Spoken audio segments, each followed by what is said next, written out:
We are in Revelation 14. We started in Revelation chapter 12 with this new section. Revelation 12 would introduce to us the big bad wolf. That is the serpent, that is Satan, that is the devil, and that he is the father of all lies. He is behind all crimes, all sins that have ever been perpetrated or acted upon, or the activity of upon the earth.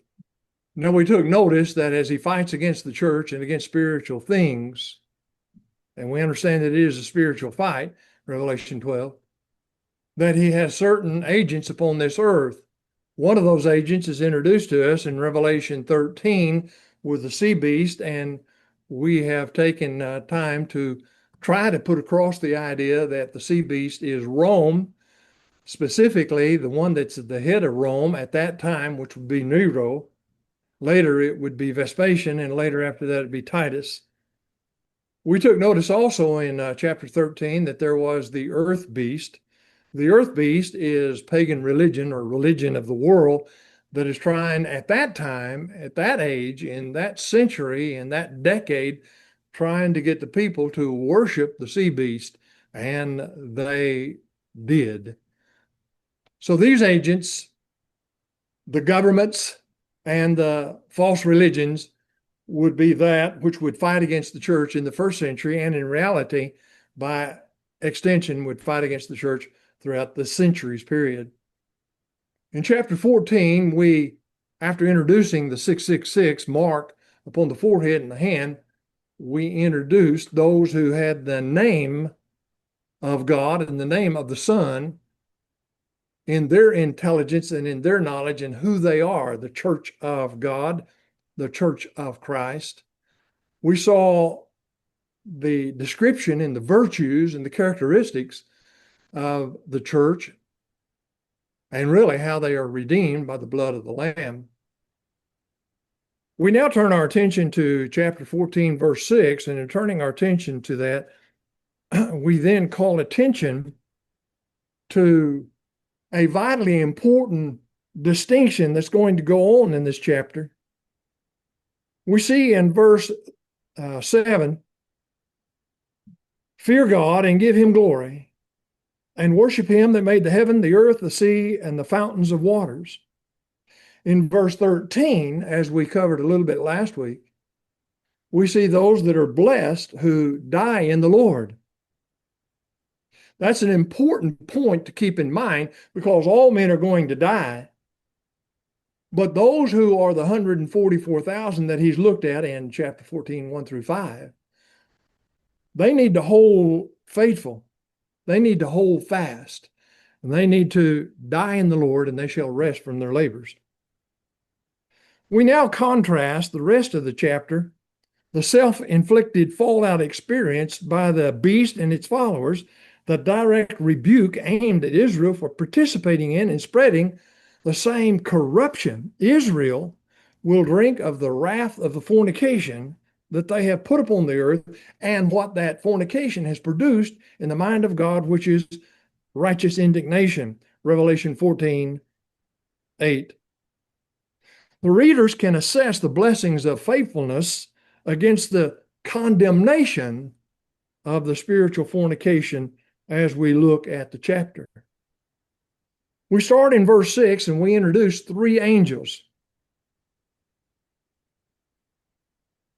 These three angels would be the Evangelical Angel, the Judicial Angel, and the Penal Angel. I want you to notice chapter 14, verse 6. The Evangelical Angel is the angel that would announce evangelism and the spreading of the glad tidings, the good tidings, that is the gospel. I saw another angel.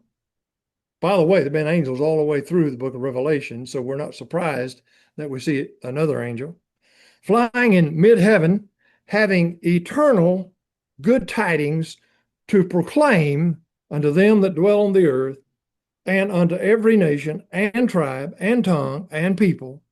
And he saith with a great voice, fear God, give him glory, for the hour of his judgment is come, and worship him that hath made the heaven and the earth, the sea, and the fountains of waters.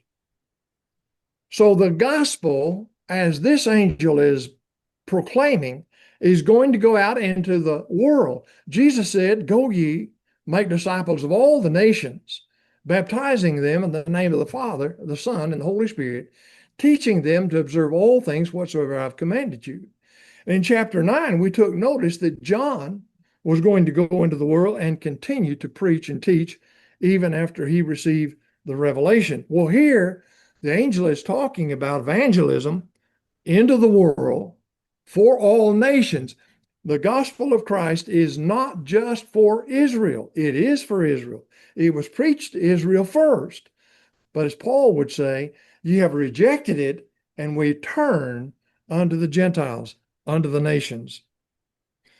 Now, what you have is Jesus in Matthew 24:14, in around 30 AD. We could say 33, 30 AD, 33. It depends on how you're going to count time. Anyway, in Matthew 24:14, here's what Jesus said as he would call attention to Jerusalem was going to be destroyed. But he said, verse 14, "This gospel of the kingdom shall be preached in the whole world for a testimony unto all the nations, and then shall come the end." An important point. Here in this text, he says the gospel is going to be preached, and then the end will come. A young man, after he first obeyed the gospel, concluded this and told his boss, who helped him become a Christian. He said, "I know when the world is going to end." And his boss said, "When?" And I said, Matthew 24 says, after the gospel is preached to the whole world, and immediately after that, the world will end because Jesus said it will end. Well, the boss's wife said, "Ron, it would be good for you to study a little bit more." So I did. Mrs. Wilkerson had a good idea. The young man didn't know what he was talking about. So he studied it a little bit more and he figured it out.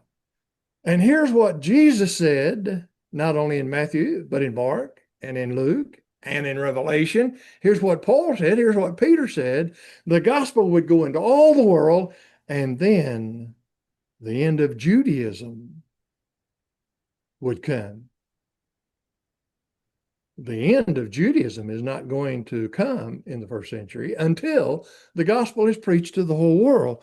Well, in Colossians chapter 1, verse 23,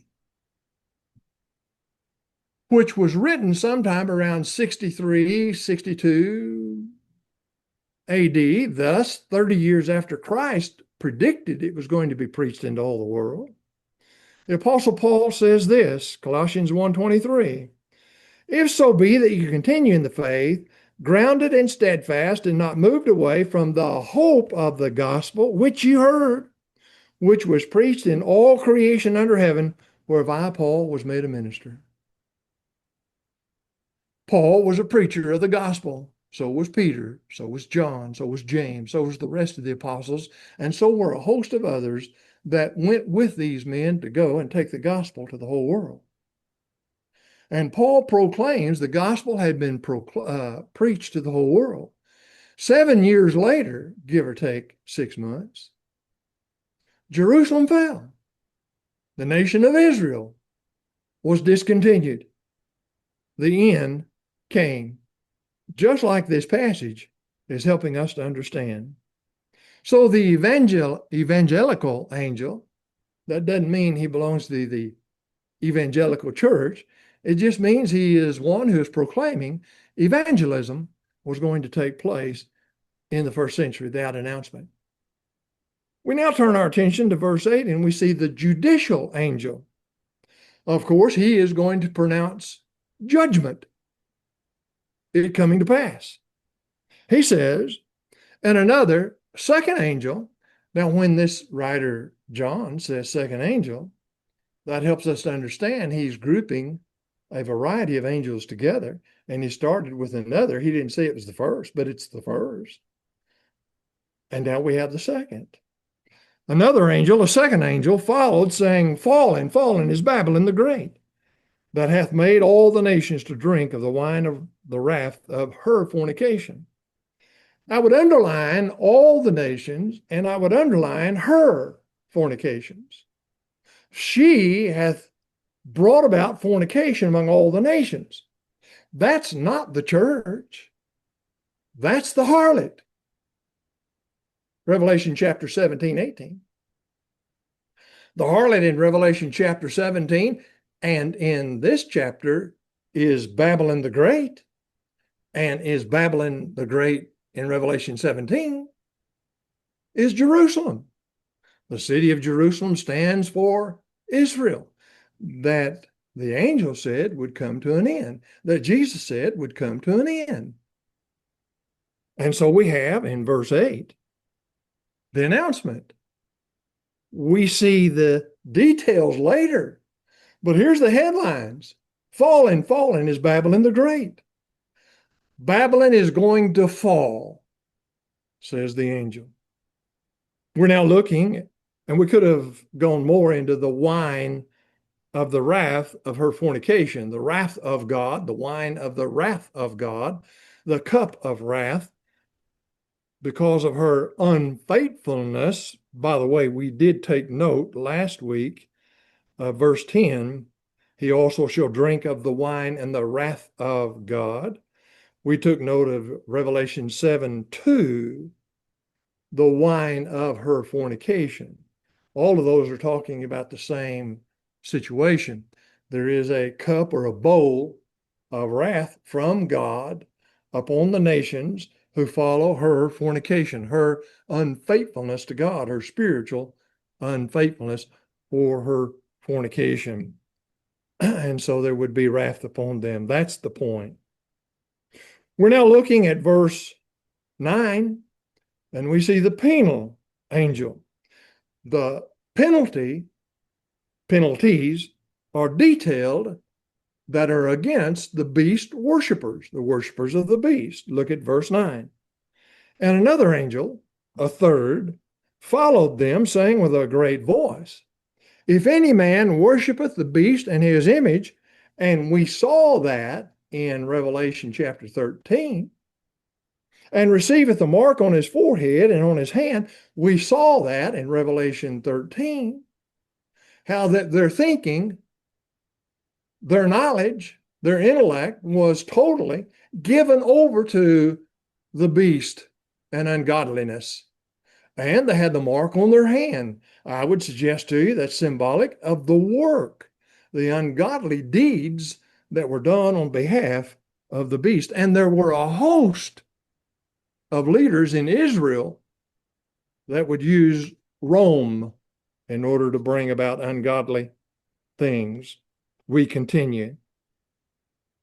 What we saw is judgment against the beast worshipers. Verse 10, and he also shall drink of the wine of the wrath of God. So the penalty is to drink of this wrath of God. As we continue, we see a second detail of penalty, which is prepared unmixed in the cup of his anger. Anger, wrath, cup, bowl, same concept. By the way, a cup may be less than a bowl. So we have it unmixed. There is no mercy with this wrath. It is full strength wrath and anger from God, righteous indignation. We continue and we take notice. He shall be tormented with fire and brimstone. That's a complete torment in the presence of the holy angels and in the presence of the Lamb. Thus, it will be a public exposure, a visible honor versus a visible dishonor and disgrace. Verse 11, and the smoke of their torment goeth up forever and ever, perpetual consequence. They have no rest day and night, continuous. They that worship the beast in his image, whosoever receiveth the mark in his name. So he's told us who will reap the consequences of their actions and the penalties and the affliction and the wrath of God. And it boils down to those who are doing the works of Satan through the beast, and you could put a plural on that as well. Now, if you agree with what I have said concerning Babylon as Jerusalem, then you recognize the prophecy is already fulfilled in AD 70. So whatever John has said in this text, in the immediate context of it, it's already been fulfilled. However, the principle that is involved is this. He's not going to punish them who are following after Satan through that agent and let others off because they follow a different agent. It shows us that there is a righteous God with righteous indignation who is fair and just, but yet at the same time is holy and is pure and is godly. And that must be followed. We leave the trio of angels, and we turn our attention to chapter 14, verse 12 and 13, and we see those that are blessed. Have you ever noticed time and time again, God will give dire consequences to those who are disobedient, and then he'll follow that with the blessings of those who are obedient, who are full of faith, the faithful. So here we have, in verse 13, here is the patience of the saints.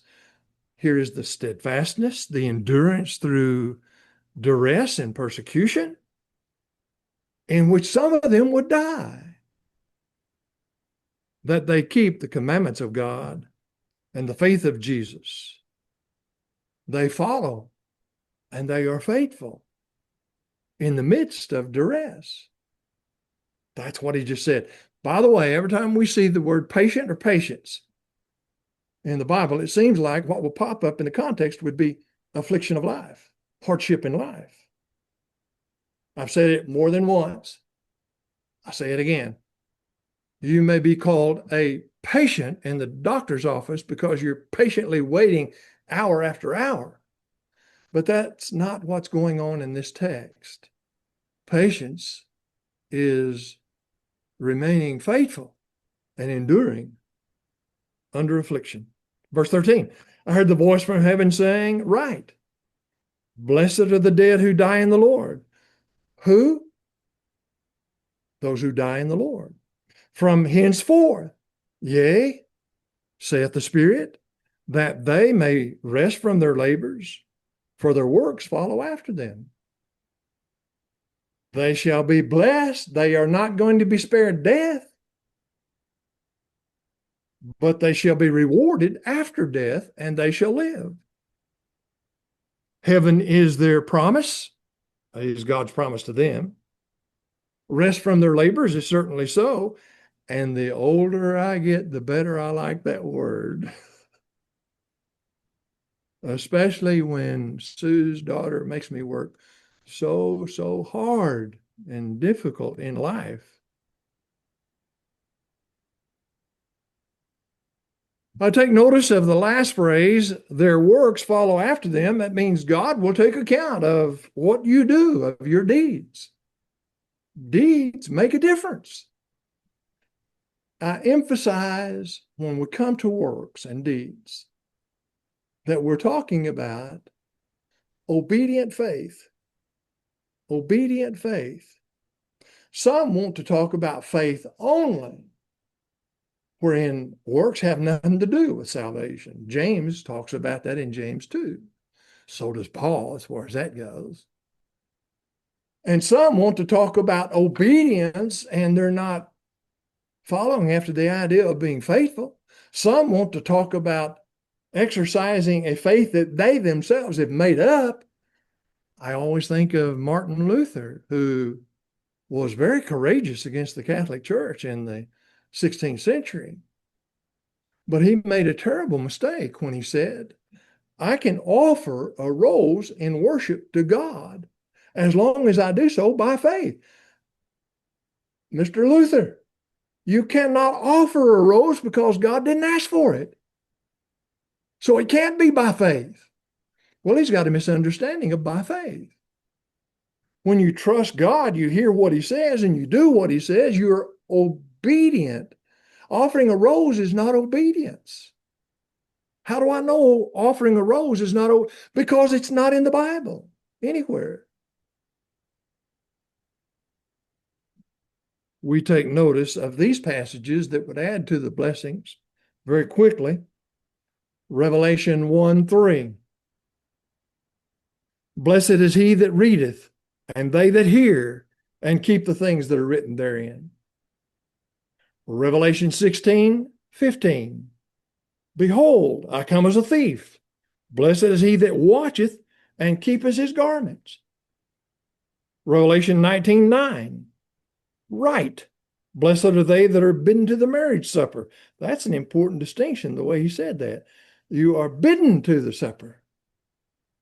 Revelation 26. Blessed and holy is he that keepeth, blessed and holy is he that hath part in the first resurrection. Revelation 22:7, blessed is he that keepeth the words of the prophecy of this book. Revelation 22:14, blessed are they that wash their robes, and they may have the right to come into the tree of life and may enter into the gates into the city. Those people died in the first century with that hope on their hearts. We turn our attention to the last part, verse 14 through verse 20, and we see the additional 3 angels with 2 sickles. We very rarely say the word sickle, do we? I remember when Daniel Boone and I used to harvest grain that we had to use a sickle. It was hard work. But I need to set before you a principle before we go into the grain and the grapes. When Joseph told the 7 fat cattle and the 7 good years to Pharaoh, God has given us a vital principle. In Genesis 41:25, it says, Joseph said unto Pharaoh, the dream of Pharaoh is one. You've dreamed 2, but it's one. God is about to do, he hath declared unto Pharaoh. Look at verse 32 now. Genesis 41. And for that the dream was doubled unto Pharaoh. It is because the thing is established by God. It is fixed, it is determined, and what made it a determined prophecy? Absolute, because it was doubled. That's the principle that's going on with the grain and with the grape. First of all, you have the grape harvest. Notice verse 14 through 16. I saw and behold a white cloud, and on the cloud I saw one sitting like unto the Son of Man, having on his head a golden crown, and in his hand a sharp sickle. Verse 15, another angel came out of the temple, crying with a great voice to him that sat on the cloud, send forth thy sickle and reap, for the hour to reap is come, for the harvest of the earth is ripe.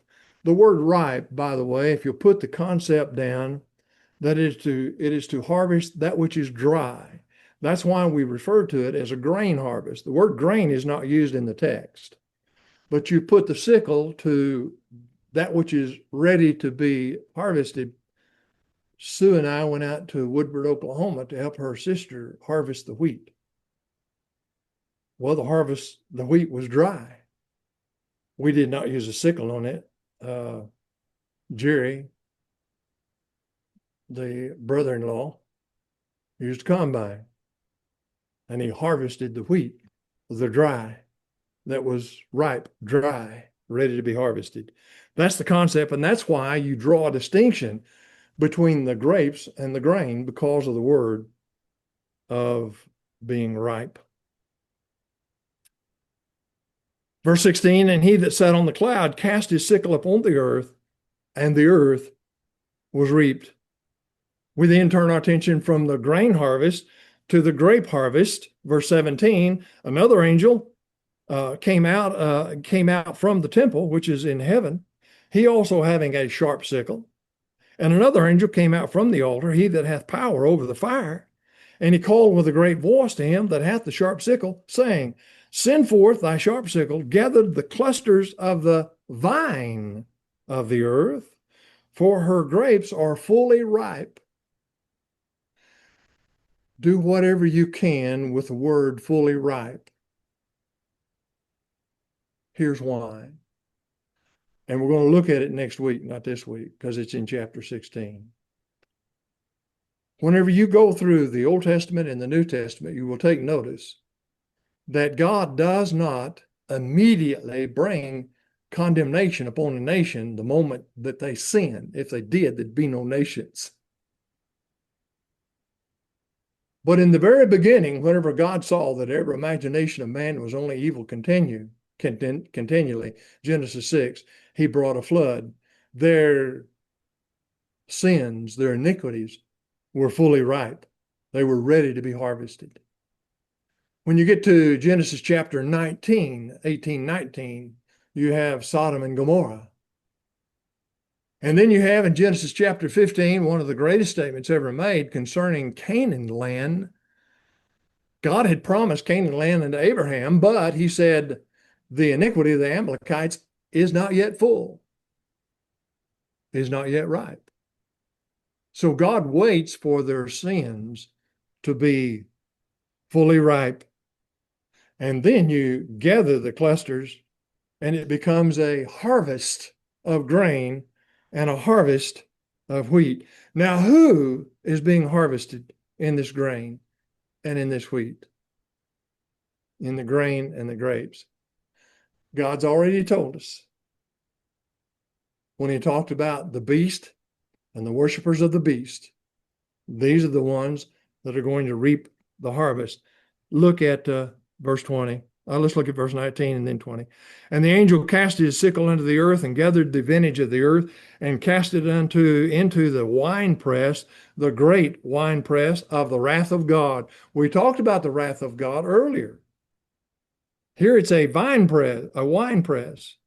And the winepress was trodden without the city, and there came out blood from the winepress, even unto the bridles of the horses, so far as 1,600 furlongs. I need to point out two things. Number one, in times past, I have used the point that the winepress was trodden without the city meant, and this was false, incorrect when I said it, that it meant that the nations would be reaping the wrath of God. It's true the nations will reap the wrath of God, but not because of this statement. This statement is simply saying that God's wrath will reach from one end of the nation to the other. That's what he's pointing out. And he's talking about the nation of Israel. That God's wrath shall go from Dan to Beersheba. That's from the north to the south. However, and then we'll get to the furlongs. However, we've already seen that it's anybody who's worshiping the beast. And we will see the fulfillment of that in chapter 19, that they too shall reap the harvest that is being talked about. What did I just point out? I pointed out that this chapter is talking about anybody and everybody that's a beast worshiper. Those who are disobedient unto God. Those who are drinking of the wrath of her fornication. Now looking at verse 20. The winepress was trodden without the city, and there came out blood from the winepress, even unto the bridles of the horses, as far as 1,600 furlongs. How many times this week have you used the word furlong? Well, you have to do some calculating and this and that. So you go to those commentators who are going to help you to understand. Now, I'm going to talk about a principle before I go into the furlongs. It goes like this. Commentators do not take out furlong out of the text and put miles in there. Even though you're writing a book that is spread throughout America, do not do that. Put in there what God said and let men figure it out. We can figure out what a furlong is a variety of ways. It is approximately 181 miles, give or take. Here is the concept. You go up north in Canaan land, you have Dan. That's the northern extreme. You go down to Beersheba, that's the southern extreme. And that's about 180 furlongs, 160 miles or so, give or take. Now, is God talking about that exact spot and that exact spot? I know this, that it covers those spots. And he said that the wine press would be trodden outside the city, not just the city. So the reaping would take place over the totality of Israel.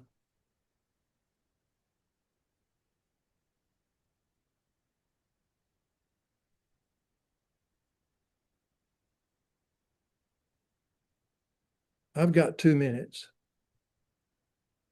Someone says, no, go ahead and take all the time you want. Let me just go into David's time. I heard you. I'll introduce chapter 15. I wasn't going to spend a lot of time on it anyway, but there is a few things we need to talk about. I need you to see that John basically has one message in Revelation 15. God's mercy has come to an end. Mercy is no longer extended to the warned. The book of Revelation is talking about over and over again of God warning Israel and others. Revelation 15 says, note with me Revelation 15 verse 1. I saw another sign in heaven, great and marvelous, 7 angels having 7 plagues, which are the last. For in them is finished the wrath of God. Verse 8.